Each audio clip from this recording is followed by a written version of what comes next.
The innovation is the thing that the person does. He introduces it in the religion, and his niyat is to get close to Allah by that particular thing.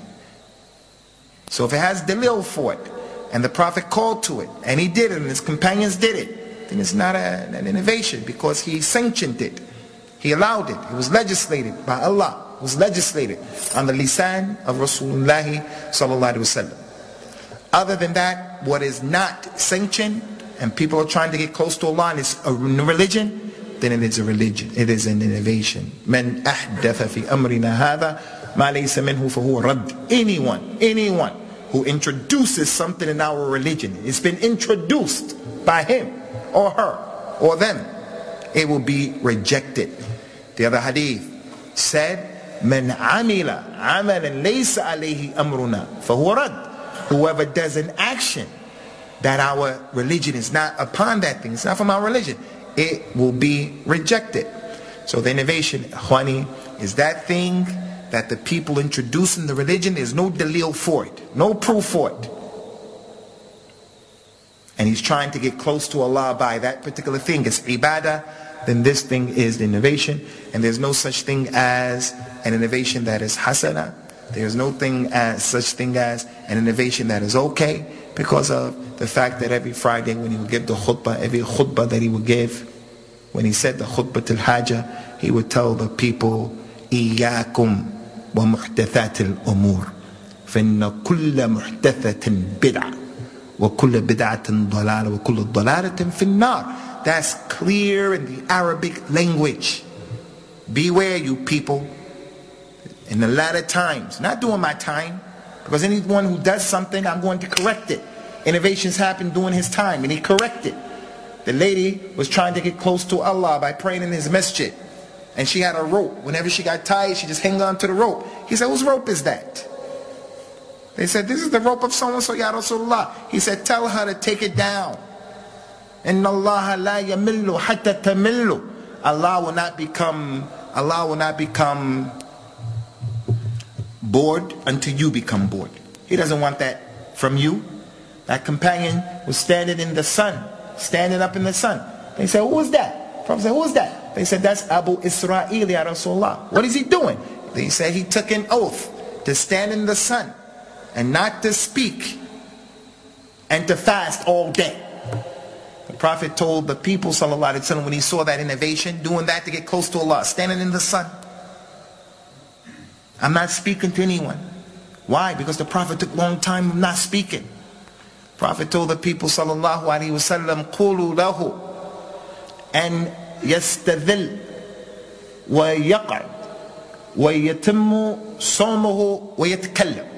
Tell that man to get in the shade, and tell him to sit down, and tell him to keep his fast, and tell him to talk to the people. So he prevented him from the three things that were not from the religion. Not talking to the people. What happens if the man says, Hachoo, Alhamdulillah? I just look at him, because I took an oath. I sneeze, I don't say Alhamdulillah. That's not from our religion. Tell him to talk. Assalamu alaikum. Tell him to sit down. Tell him to get in the shade. But tell him to keep fasting, because I legislated that. Okay? So the innovation at Khwani during the time of the Prophet ﷺ, he stopped it. But after his time, he told the people, beware. Those who live from amongst you for a long time, you're going to see a lot of ikhtilaf. So take my sunnah and the sunnah of the righteous, the khulafa ar-rashideen. Hold on to it with your molars. Have a littisam with the sunnah. Hold on to it with your molars. And beware of the innovations. Beware of those innovations. And another thing about the innovations in Khwani, a lot of things, but one of the main things is every innovation in al-Islam, it starts as a small thing. All of them, they start off small, and then they grow into something big. That's the nature of the innovation. Every innovation starts off as a pebble, and then it grows into something very big. From the time of the companions and the people in the masjid with the pebbles, making the dhikr of Allah, subhanallah, subhanallah. The man would say Allahu Akbar 100 times. They would count 100 times. Say La ilaha illallah 100 times. Those same people were sitting in the masjid. When Abdullah ibn Mas'ud came and said, hey, what are you people doing? What is this you doing in a circle circle, circle. And then there's the Amir saying, say this 100 times. And then they would all sit counting the pebbles. He said, you people are on an innovation. Either you are more guided than the companions, because we're not doing this. You're either more guided than we are, or you're on innovation. You're going to be destroyed. They say, oh, Abu Abdurrahman, Abdullah bin Mas'ud, we only wanted good. We only wanted to get close to Allah by doing what we're doing. He said, how many people want good, but they don't hit the good? They have the niyah, but they don't get the good. The narrator of the hadith said, on the day when Ali ibn Abi Talib, as the Khalifa, was fighting against the Khawarij, he said it was those people who were in that masjid, in that majlis, they were the ones who were fighting us with their swords. So, it started off as a pebble, and it turned into a sword, and it turned into them saying, Ali is a kafir. The companions are kuffar. We're going to kill them. Aisha, we can take her as one of the ladies and do with her what you do with the lady from the spoils of war. Every innovation is like that. Hey, let's come together and let's just take this day as the day where we're going to do the Mawlid al-Nabawi. All we're going to do is just say, remember the Prophet, that's all. We're just going to remember. Everybody put your hand up and make dua. It starts off like that. Next thing it turns into what they do in Tunis.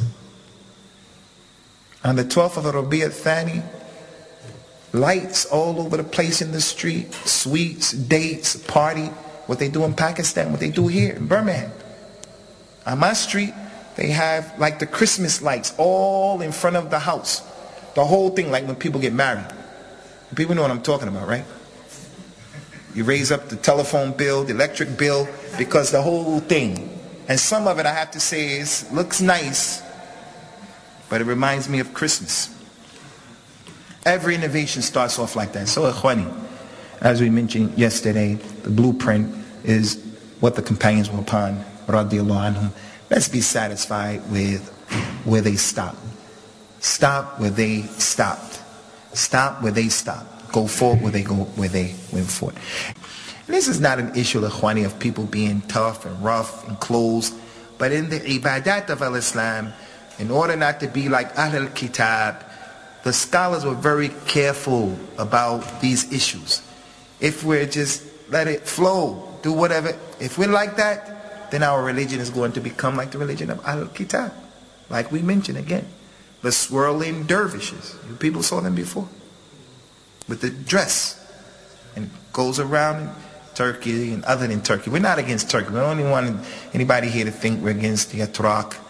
But if you ever saw that, how they do that, that's ibadah to some of the people. That's ibadah. That has nothing to do with anything. I saw with my own eyes when I was in Sudan a few years ago. A man ran and he flipped over into a circle, a ball, and he rolled down the street very fast as a ball. And they said he was from the awliya of Allah. Zeki, I'm not Zeki. I'm not against you, man. But I saw it with my own eyes. I said, wow, I couldn't believe it. And he was going fast for a long time. I said, wow, that was a dalil. He was from the awliya of Allah, and that was a form of ibadah.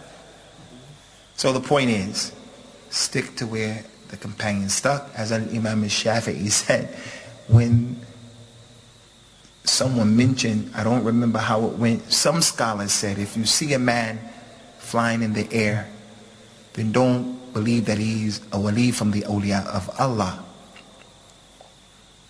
just because he's flying in the air. They said that in the presence of Imam al-Shafi'i. He said, look, that's not enough. If you see him flying in the air and walking on the water, on top of the water, he goes out into the water and he's walking, don't believe he's from the awliya of Allah until you take all of his actions and statements and you superimpose it upon the Quran and the Sunnah. He's walking on water and he's flying in the air, but he doesn't pray. He's walking on water and he's flying in the air and he slaughters for other than Allah. He's walking on water and he's flying in the air and he's opposed to the Sunnah. He's not from the awliya of Allah. It's trickery, it's from shaitan, it's from the Dajjal. Something is going on. Allahu Akbar.